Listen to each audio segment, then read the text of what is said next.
Late at night, Emily was washing the dishes. Suddenly, a piece of paper slid out of the trash bag. She picked it up, but she heard soft footsteps behind her. Emily looked up and saw her lady standing in the doorway. "Emily, why are you still working so late?" Her gaze briefly flicking to the corner of Emily's pocket. "If you have any questions, just let me know." The next day, Emily discovered a hidden address on the paper, along with suspicious financial transactions in the family accounts. She believed she had uncovered a massive secret about family corruption. But the next day, Emily was called to the study. The lady was there, surrounded by tense police officers. "Emily, do you think there's anything worth risking everything for in this house?" Before Emily could respond, the officers grabbed her. "You're accused of theft and leaking family secrets." Shocked, Emily realized the lady had set her up. In prison, Emily lost hope. But then the family's eldest son began to question her guilt. After finding suspicious financial records, he uncovered the truth. It was the lady who had stolen family money using Emily's name. Emily was finally released, and the lady was arrested for embezzlement. No matter how dark the moment, truth always finds a way to shine through.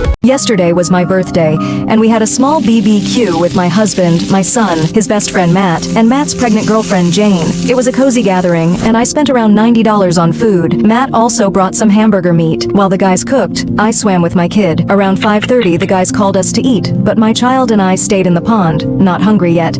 We eventually decided to eat, but by the time we got to the grill, all the food was gone. My husband, who had gone to the store, mentioned there were plenty of leftovers just 10 minutes before. Turns out Jane had taken everything for leftovers. My son saw her leaving with a huge dish of food. My husband bought us some food from the store to avoid a big scene, but I was still upset. Later, Jane came back asking for cake.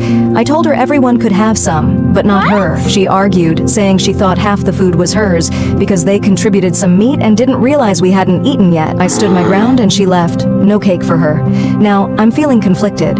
Was I too harsh? After being married for over a decade, I discovered an unbelievable secret. Due to health issues, I had to have a hysterectomy earlier on. I told my husband that if he wanted kids, we should go our separate ways, but he said he didn't want kids. A few years ago, we had the chance to adopt a relative's little girl. I was excited, but he still didn't want kids. Although it was painful, I accepted it. Recently, he started acting strange, coming home late, avoiding me, and being unusually cold. I couldn't help but check his phone and discovered he had a 26-year-old mistress who was pregnant. He admitted he didn't want a divorce because he would lose the house I bought. He had also been using our joint account to pay for her rent and medical bills. When I confronted him, he confessed to the affair and her pregnancy. I lost control and said I hoped they would lose the baby. A few weeks later, she miscarried. They blamed me for it. She came to my house and hit me while my husband didn't stop her. Though I wasn't seriously injured, the emotional damage was immense. Did I really do something wrong? A few months ago, Lily sat at home looking at her trip plans. She had been planning a 2-week girls' trip to Greece with her sisters and friends for over a year. Meanwhile, her husband was told he needed his wisdom teeth removed and was given several surgery date options,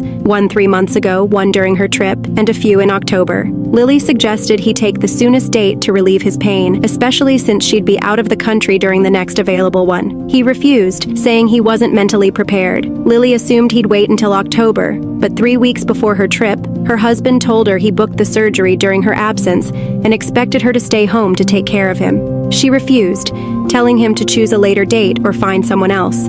After a fight, it was decided his mother would help him, and Lily went on her trip as planned. When she returned, her mother-in-law angrily accused her of neglecting her husband, and her husband was still upset. Lily felt he had plenty of options and knew she wouldn't be there. Now, with her in-laws angry, she wonders, did she really make the wrong choice?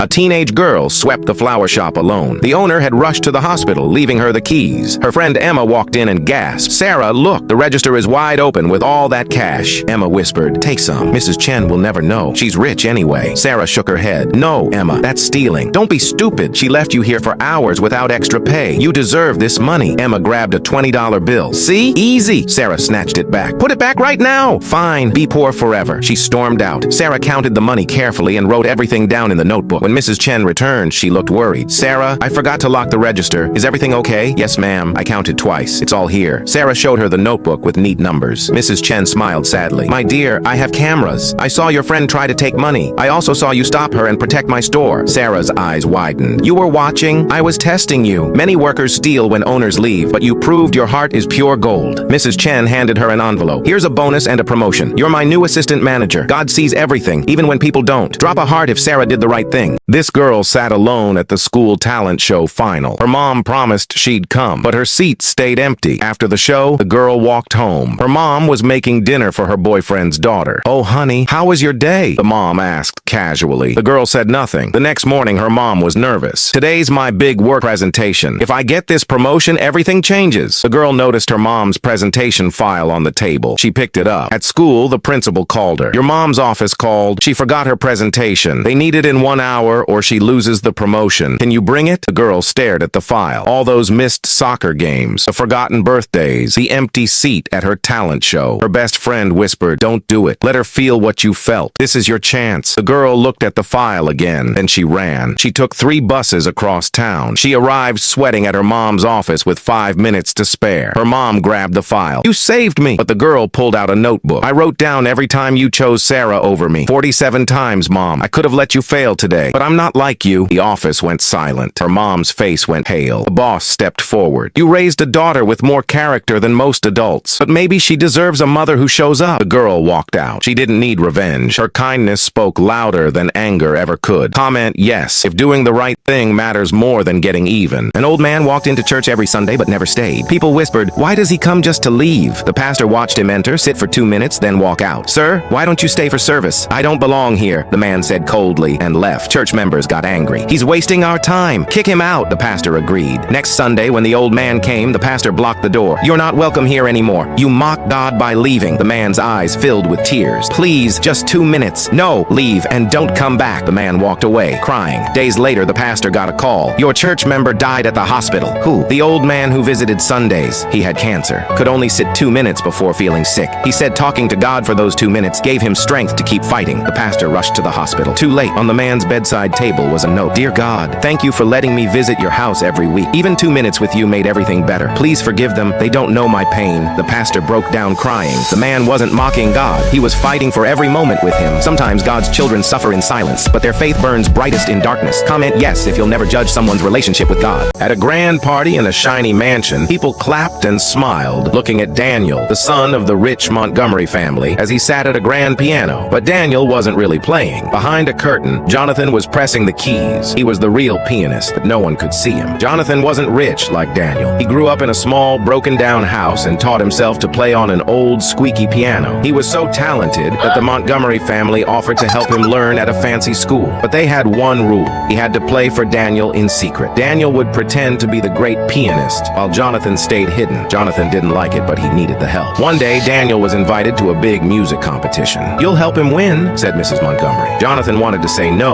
but he needed the family's support. On the day of the competition, Daniel sat at the piano, but his hands shook. He didn't know how to play in front of so many people. Jonathan couldn't stay silent anymore. "Let me play." Crowd gasped, but the judges nodded. Jonathan sat at the piano and poured his heart into the music. When he finished, the whole room cheered loudly. Jonathan was the true pianist. It was a cold, dark night. Eileen walked home. She saw a homeless man sitting on the sidewalk, shivering. His name was James. He looked up at her with tired eyes, but Eileen didn't stop. Eileen was a kind person. She always tried to help others, but lately she had started to doubt people. Everyone has their own hidden reasons for doing good. She believed it. Maybe they only help because they want something in return. Because of this, she had stopped trusting people. She thought, what if he's pretending? What if he doesn't really need help? She had helped him before, but nothing seemed to change. Maybe he's using me. The next evening, James called her. "Eileen, I've been robbed. I have nothing left. Please help me." She didn't know if he was telling the truth. What if he's lying again? "I'll think about it." That night, Eileen saw the news. A homeless man had been hurt badly in a fight. It was James. He had been beaten while trying to protect his belongings. Eileen rushed to the hospital. James was lying in bed, his face pale and weak. "Thank you for coming." Eileen felt tears in her eyes. She had doubted him, but now she saw he was truly in need. "I should have acted sooner." Kindness doesn't need evidence to be real. It comes from the heart.